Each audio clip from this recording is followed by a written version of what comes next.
Filosofia Nômade.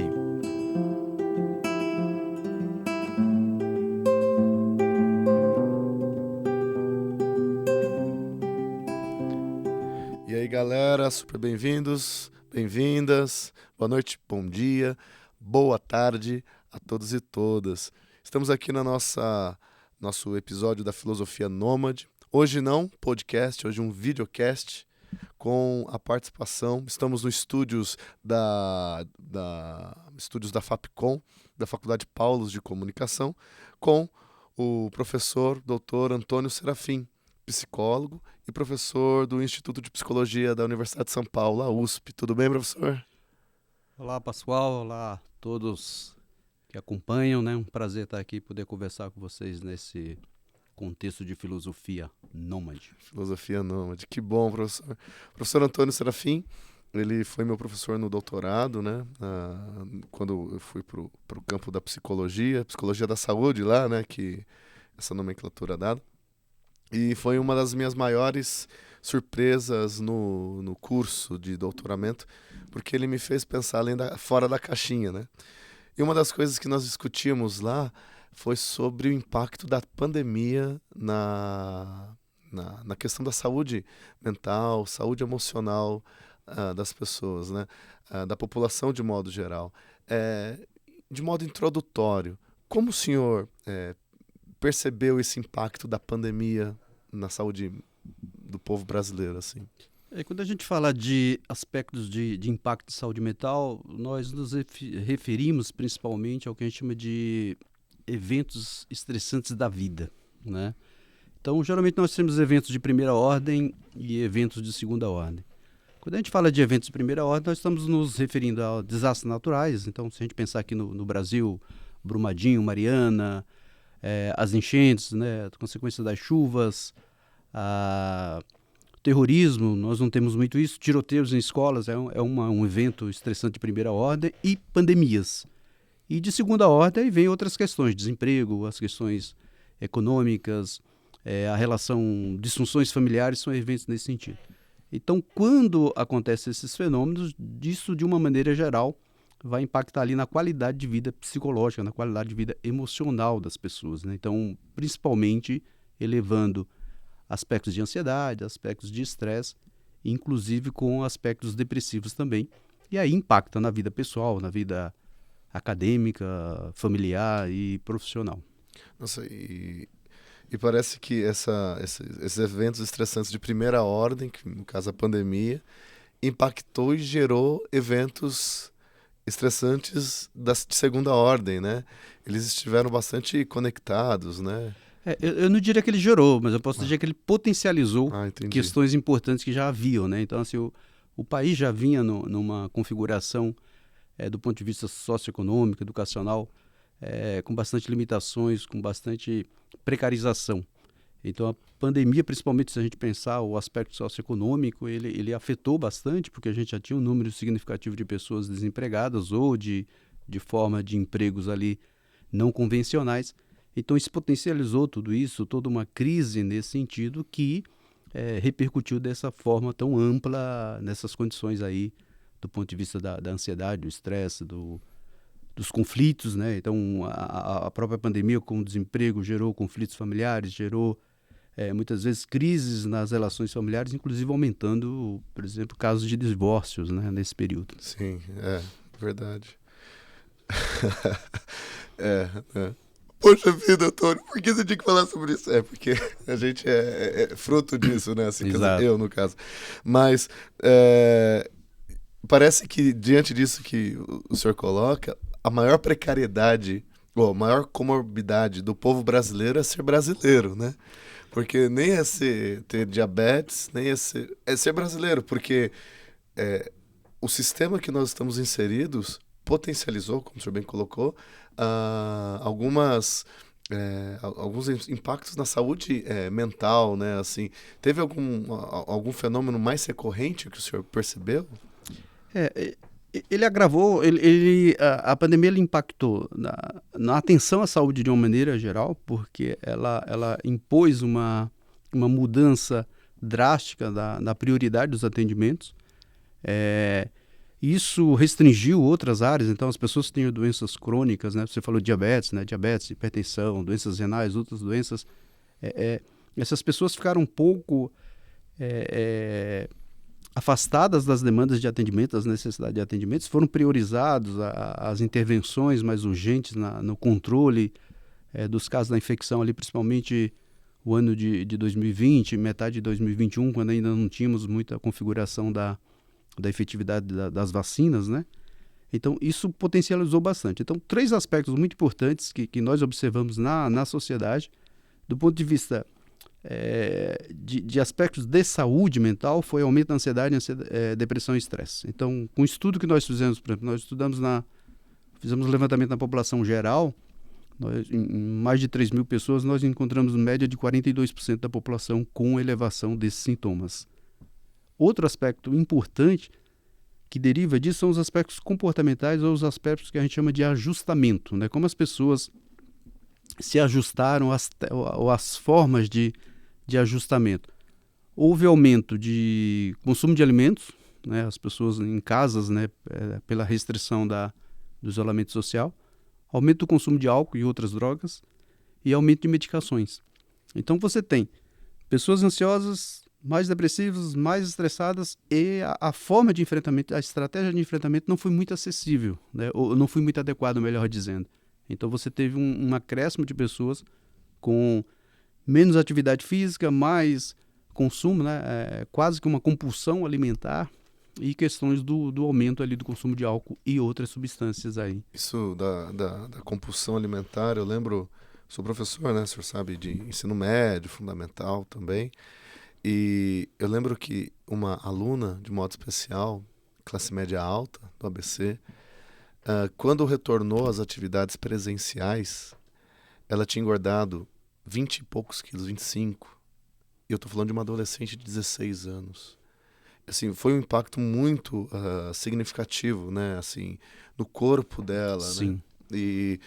E outros pais que entraram eu tive adolescente entrando na questão do alcoolismo, né?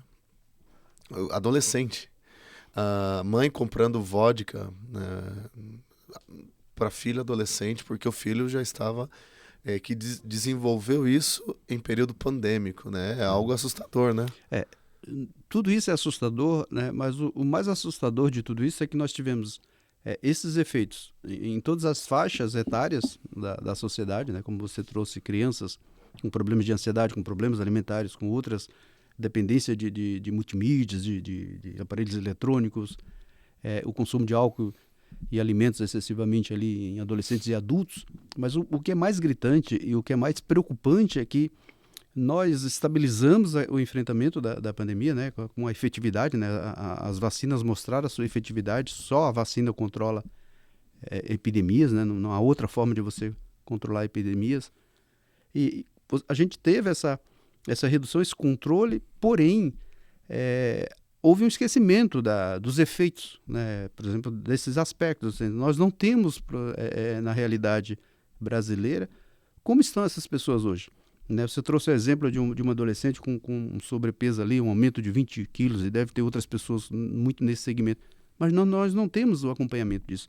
Nem temos o acompanhamento disso, nem temos uma política voltada e preocupada com essas questões, né? Então, nos chama muita atenção o desfecho de tudo isso e a gente não tem a realidade disso, né? Voltamos, né? Estabiliza, gradativamente volta, aumenta a flexibilidade, as pessoas começam a retomar as atividades anteriormente, mas a compreensão, né, e a extensão desses efeitos, claro, muitas pessoas tiveram isso com a redução da pandemia, acalma, reduz, mas provavelmente nós temos um percentual significativo de pessoas que continuam com esses aspectos. E muitas vezes, você falou de classe média alta, mas nós temos uma população brasileira numa faixa de desassistência, de pobreza, que provavelmente também tem essas problemáticas, estão vivenciando isso sem os devidos cuidados. E a gente percebe, na primeira fala do senhor agora, quando a pandemia potencializou ou explicitou, né, essas questões, eu fico pensando que enquanto muitos choravam, alguns vendiam lenço, né, que é uma narrativa neoliberal. Inclusive, foi um boom dos peritos, dos super profissionais da psicologia, né? Assim, pessoas sem formação adequada, pessoas sem se colocando como o farmacon, o remédio dessa situação. Isso também é uma tragédia, né? Você, pegando essa analogia, você vai ver isso tanto para as necessidades, né? Então, da mesma maneira que houve um aumento exagerado de determinados produtos nesse período, né? Então, vários segmentos econômicos também potencializaram, né? Então, um chora eu vendo mais lenço, como também houve uma oferta, né, de serviços, de apoios ligados à saúde mental, de fato, sem um controle adequado, sem uma supervisão adequada, talvez a palavra mais adequada seja supervisão, e de fato, em situação de emergência, é comum aflorarem uma série de ofertas de acolhimento. Mas a gente tem que ter a clareza e tem que ter o controle e a medida da qualidade, mas principalmente da efetividade dessas ações. É provável que boa parte dessa disponibilidade de atendimentos online, ajudou, né, gerou algum acolhimento, produziu de alguma forma um efeito terapêutico. Mas também, por outro lado, devemos ter um número significativo de pessoas e que muitas vezes esse tipo de oferta sem a devida supervisão, sem a devida qualificação de um profissional, ela pode ser tão danosa como o efeito do próprio vírus, né? E a gente continua com a mesma problemática. Nós não temos a avaliação dos efeitos dessas condições. E não só, né? Essas ofertas, elas foram feitas de várias maneiras, né? Muitas vezes de forma gratuita, que também não significa necessariamente que é uma boa qualidade do serviço oferecido. Então, nos preocupa e me preocupa muito essa ideia dos super especialistas, como você trouxe, né? Então, de repente, as pessoas viraram, né? Então, o país, na pandemia, já se demonstrou um centro de especialistas em virologia, infectologia, que eu desconhecia no país, né? Que as pessoas começaram a dominar. E, da mesma maneira, nós tivemos um volume significativo de pessoas oferecendo serviços de apoio, de suporte psicológico, né, ou de suporte em saúde mental, só que a gente não tem a qualidade nem a medida da efetividade desses serviços oferecidos dessa maneira. Eu faço terapia, né, como o senhor sabe. O meu terapeuta tem 91 anos, né, fazendo 92, professor Josias, o nome dele. E graças à pandemia, nós conseguimos manter aí um atendimento online, né, que salvou a minha vida, diria, salvou a minha vida. Hoje ele foi para a Alemanha, ficar uns dias com o filho dele na Alemanha, e mantemos o contato online, né? Então, ao mesmo tempo que aproximou, ela também distanciou as pessoas, né? Hoje qualquer um vai falar sobre filosofia, todo mundo se acha apto a falar sobre teologia, Deus existe, Deus não existe, Deus é bom, qual é a melhor religião. Então, todos grandes apologetas do nada saber, né? Ou a superficialidade virou a maior profundidade que nós temos. E aí eu fiquei pensando que nessa sociedade tão predatória que nós estamos, né? Do utilitarismo, do vampirismo, como o senhor vê o papel das ciências humanas, sobretudo da psicologia, né? Nesse contexto tão predador que nós estamos, predatório? A psicologia agora, por exemplo, dia 27 agora do 8, né, sábado próximo, ela completa 60 anos de regularização no país, né? E ela, como muitas outras áreas, né? Então, a ciência, pela sua... a natureza da ciência psicológica, ela é interárea, né? Ela tem ela abrange as ciências humanas, mas ela tem áreas da interseção com a saúde, interseção com áreas sociais. Então, é uma ciência de múltiplas interfaces, né? Mas eu penso que, do ponto de vista do que se tem, né, nós precisamos evoluir muito ainda, né? Nós temos que nos preocupar muito, na realidade brasileira, com a formação, né? Então, a qualidade de formação que nós temos, que tipo de cursos estão sendo oferecidos nas várias instituições de ensino relativa à psicologia e que tipo de serviços são esses que são oferecidos. Então, eu penso que a psicologia, enquanto ciência, ela precisa ter um maior controle, uma melhor qualidade do seu papel. Ela tem uma relevância importante. Ela é uma ciência que não precisa provar nada. Ela é uma ciência, né, reconhecida há mais de 100 anos em vários Europa, Estados Unidos, né, de uma maneira geral, Canadá. É uma profissão muito bem estabelecida, muito bem demarcada pelas suas competências, né?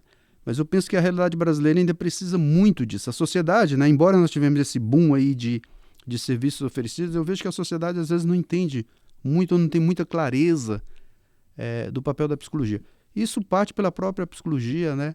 A responsabilidade disso, porque o próprio psicólogo muitas vezes ele tem dificuldade de dizer o que ele faz, né? Então, às vezes, resume muito essa relação da psicoterapia, da conversação, como se fosse uma conversa informal que a gente ajuda o outro conversando, né?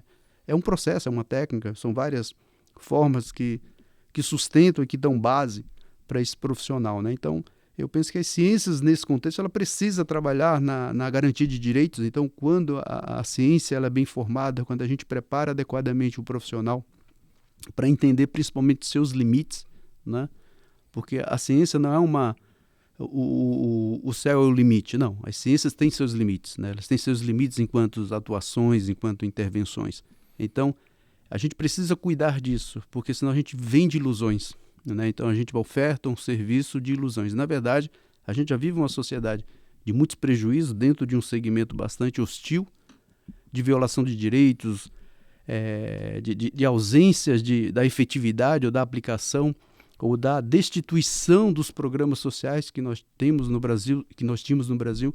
Então, a psicologia ela precisa estar a par disso. Ela precisa saber formar o profissional que vai atuar na área educacional, na área das organizações, das empresas, na área do consultório, na área hospitalar, na área da atenção primária, na área jurídica. Então, a psicologia ela precisa contemplar, mas ela precisa, mais do que nunca, averiguar e verificar a qualidade desses ensinos. Porque da mesma maneira que você prepara alguém de forma inadequada, essa pessoa também vai exercitar essa prática de forma inadequada. E, consequentemente, isso gerar um prejuízo, gerar uma dificuldade para as pessoas, inclusive com dificuldade de adaptação. E aí você deixa de ter uma prática humanitária e passa a ter uma prática ali extremamente predatória. Sim. E pegando aqui um pouco do que o senhor colocou, eu estou retomando aquela pesquisa que nós começamos lá, que conversamos sobre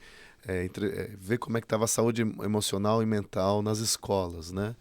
E nos últimos dias, nas últimas semanas, tem saído de modo assim, assustador o quanto que as crianças, adolescentes, estão agressivos em sala de aula, né? Estão depressivos em sala de aula, não estão conseguindo lidar com o outro em sala de aula, né? Isso me faz pensar que as ciências humanas, e sobretudo o campo da psicologia, tem um trabalho imenso pela frente, né? Porque a gente só vai saber efetivamente disso, né, daqui a um tempo, né? As consequências. Porque ser professor hoje é muito perigoso. Esquisito falar isso, né? Mas não deixa de ser. É muito perigoso levar uma cadeirada. Saiu uns dias atrás, a professora corrigiu a aluna, virou, a aluna deu uma cadeirada. Um outro aluno levou uma faca para pegar o professor, um estilete, porque então, eu não estou falando de escolas só públicas, né? Porque é aquele estereótipo, né? Onde o pobre tá o problema, né? Exato. Não, né? Nós percebemos que todas as camadas... A agressividade e violência faz parte da humanidade, né? Não das classes sociais. E isso me fez lembrar também de um pouco das experiências que o senhor partilhava em sala, lá no hospital, que o senhor era diretor, né? O hospital das clínicas. Quando o senhor olhava para os médicos, sobretudo para a figura do médico, né? O senhor percebia assim, uma questão de humanização ou já estava habituado, sabe, assim, nesse período de pandemia? Como é que o senhor observava isso?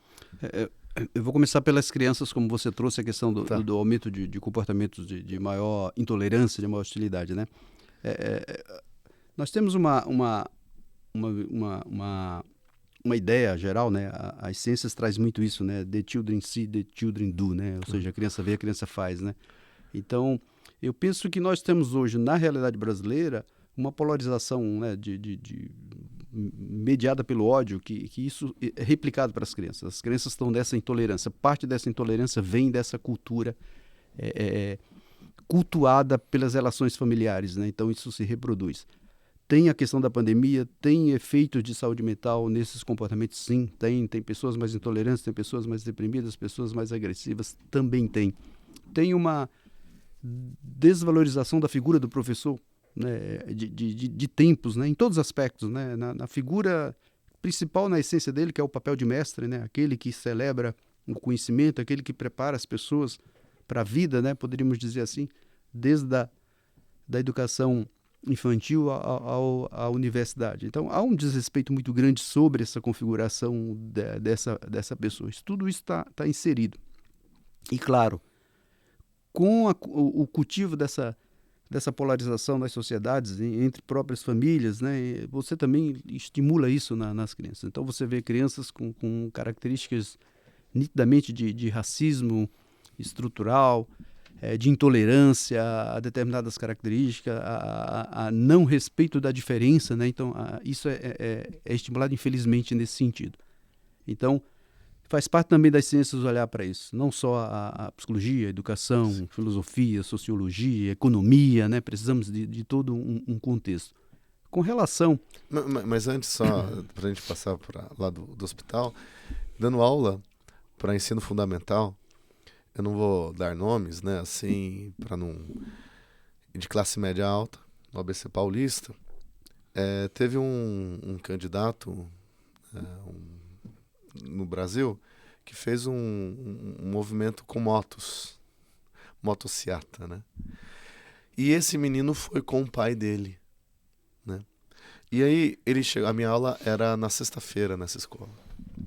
E o menino disse assim, nossa, foi muito legal e tal, e falando e tal. Não, eles iam, né? Vai ser muito legal e tal. E tomara que a gente atropele um vermelhinho. Eu tô falando de uma criança de 11, 12 anos. A gente entendeu quem é o vermelhinho, né? E da onde ela reproduziu esse tomara que a gente mate, né? É um mimetismo muito... Sim, exatamente. Isso é preocupante, né? Porque é exatamente isso que a gente traz. Então, a criança, o adolescente, mesmo quando ele expressa um comportamento violento, a gente tem... Aí entra muito da psicologia, que é a capacidade de investigar quais são os eventos desencadeadores daquele comportamento, né? Então, a psicologia ela vai permitir você sair daquela leitura... mais popular, né, mais geral das pessoas, de ver só a agressividade, mas de entender os fatores daquele comportamento agressivo. E aí você entende quando você consegue contextualizar, quando você tem essa leitura do ambiente, do espaço, você consegue entender. Por que é que essa menina que a professora, né, contestou uma postura dela, ela vai lá e agride ela com uma cadeira? Por que isso acontece? Que movimento é esse? Quem avaliza esse tipo de comportamento? Então isso faz parte da nossa realidade. A gente precisa retomar, né? Porque, na verdade, a pandemia veio e ela potencializou, como eu falei, essas características dentro de um cenário bastante complexo da nossa realidade, onde você vê menos expressões humanitárias e mais expressões destrutivas, predatórias, altamente de insensibilidade, né? Eu poderia dizer muito antissociais, né? Sim. Nada que contempla nesse sentido. Então, a gente vê exatamente uma reprodução dessa. E é muito preocupante quando você... É o que eu falo. Quando a gente fala de criança... se espera que uma criança expresse comportamento agressivo, que ela puxe o cabelo, que ela morda, que ela chute. Se espera, essa é a ideia? Sim, sim, na frustração se espera, faz parte do desenvolvimento dela. Olha só. O que você não espera é a instrumentalização da agressividade ou da violência. É quando ela utiliza esse recurso, quando ela utiliza, ela pensa na motocicleta como um recurso para externalizar uma raiva que ela não tem, mas uma raiva que ela aprende, né?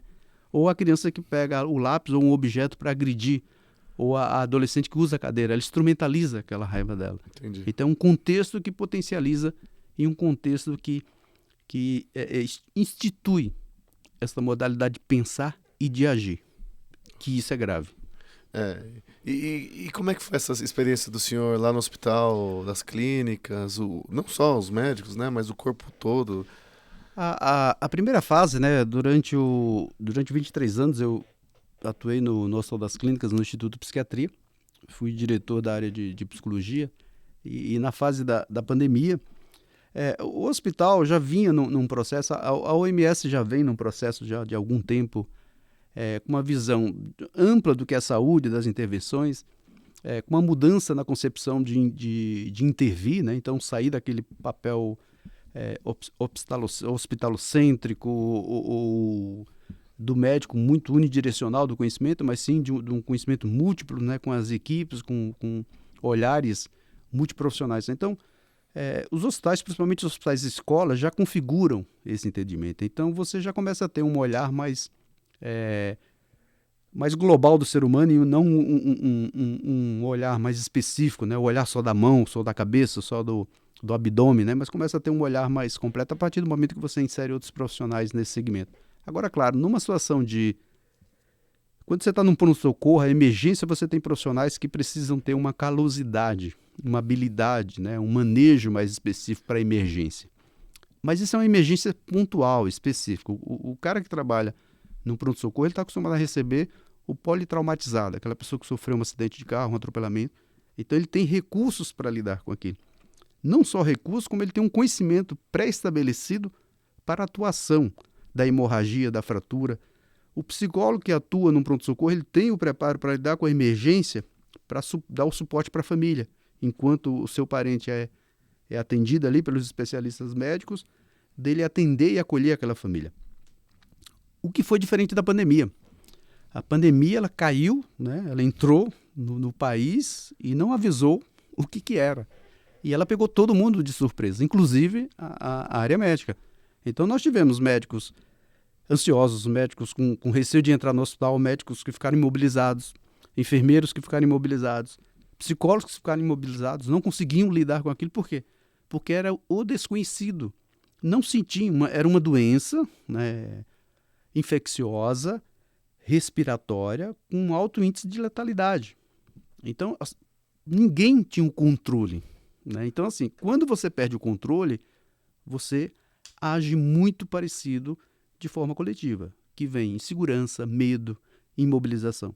Então, da mesma maneira que eu encontrei muitos profissionais que tiveram uma capacidade adaptativa de lidar com aquilo, de entender aquela questão, nós também tivemos profissionais muito imobilizados, que se tornaram incapazes de lidar com aquilo e passaram a ser pacientes do ponto de vista da saúde mental. Que legal. Né? Porque precisava disso. Então, assim, você ter uma... Eu lembro de uma experiência, de uma passagem muito interessante, porque a gente criou um programa para dar suporte psicológico a todos os profissionais, e eu estava conversando exatamente com o pessoal da limpeza, o pessoal da zeladoria. E tinha uma senhorinha que ela estava... a gente conversando assim, ela falando, né? Depois que passou a parte mais difícil, ela olhou para mim um dia, ela me conversando, ela fez: doutor Serafim, tem uma coisa que, assim, foi muito interessante para mim, porque ela ficava no elevador onde desciam os corpos das pessoas que entravam em óbito, né? Nossa. E circulava profissionais ali naqueles elevadores, e ela limpava, ela fazia toda aquela parte de asepsia, né? De higienização, com álcool, essa questão. E ela falou uma vez, numa das atividades que a gente estava fazendo, de dando suporte psicológico para a equipe, ela me falou assim: é a primeira vez que eu percebi que médico também é gente. Aí eu perguntei para ela: mas por quê? Eu falei: porque eu vi muitos chorarem. Exatamente isso. Porque exatamente, né, às vezes você está na rotina da sua atividade, é como eu falei, no dia a dia, é natural isso, que a gente acabe cristalizando um pouco as emoções. O exercício rotineiro, ele faz isso. Quem trabalha em oncologia, em pediatria oncológica, né, é pesado, mas você está ali porque você tem um preparo, né, e é algo que você consegue antever essas questões. Então, muitas vezes dá a ideia de uma indiferença, de uma postura não humana, mas na verdade é mais um mecanismo próprio até de enfrentamento para as pessoas trabalharem ali. Porque se você for se deixar levar pela carga emocional que cada situação daquela, você não consegue atuar adequadamente.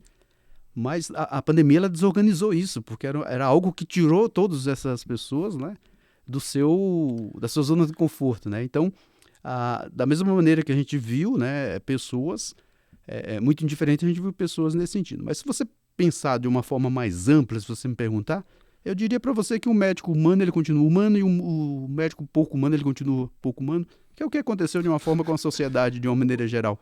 Quem é sensível continua sensível, Quem não é sensível, deu uma balançada na pandemia, passou a pandemia, volta ao que era no seu funcionamento. Infelizmente. Eu lembro de uma das nossas aulas, né, que o senhor falou, nós vamos sair, o senhor fez uma reportagem lá com a CNN, acho, né, BBC, a CNN, não lembro. CNN. E aí, uma das perguntas, as pessoas saíram melhores da pandemia? Foi a pergunta que nós ficamos na aula toda, né?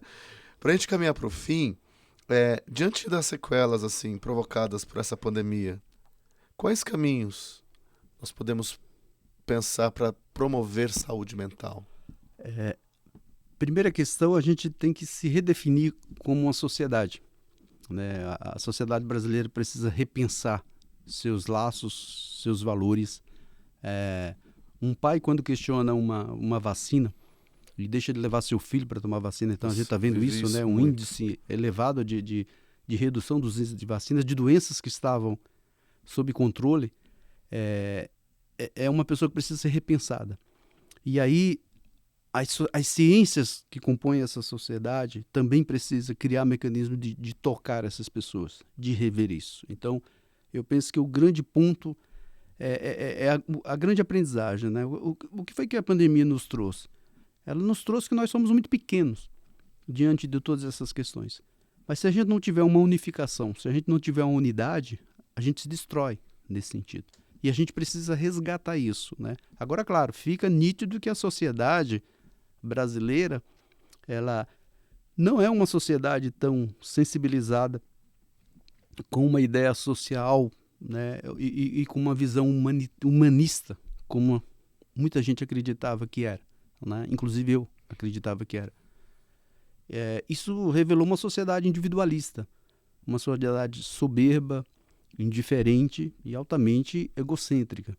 A gente precisa rever esses valores, porque senão o grande desfecho disso tudo se encerra, né, cada vez mostrando a efetividade das vacinas como o tratamento eficaz para pandemias, né, de vírus e de qualquer outra natureza, mas fica um padrão de pensamentos e atitudes, que é pior, porque pensar é uma coisa, mas externalizar o pensamento é complicado, porque é atitude, que precisam ser revistas, né? As pessoas precisam ser revistas e as pessoas precisam entender e fazer um ponto de reflexão muito grande da gravidade que se instalou em termos de relações socioemocionais na nossa realidade. Então eu vejo que a grande sequela, né? Claro, a gente tem estudado os problemas cognitivos de quem sofreu a fase mais dura do contágio, né? Com internações ou com quadros moderados a graves, né? Com déficit de memória, principalmente.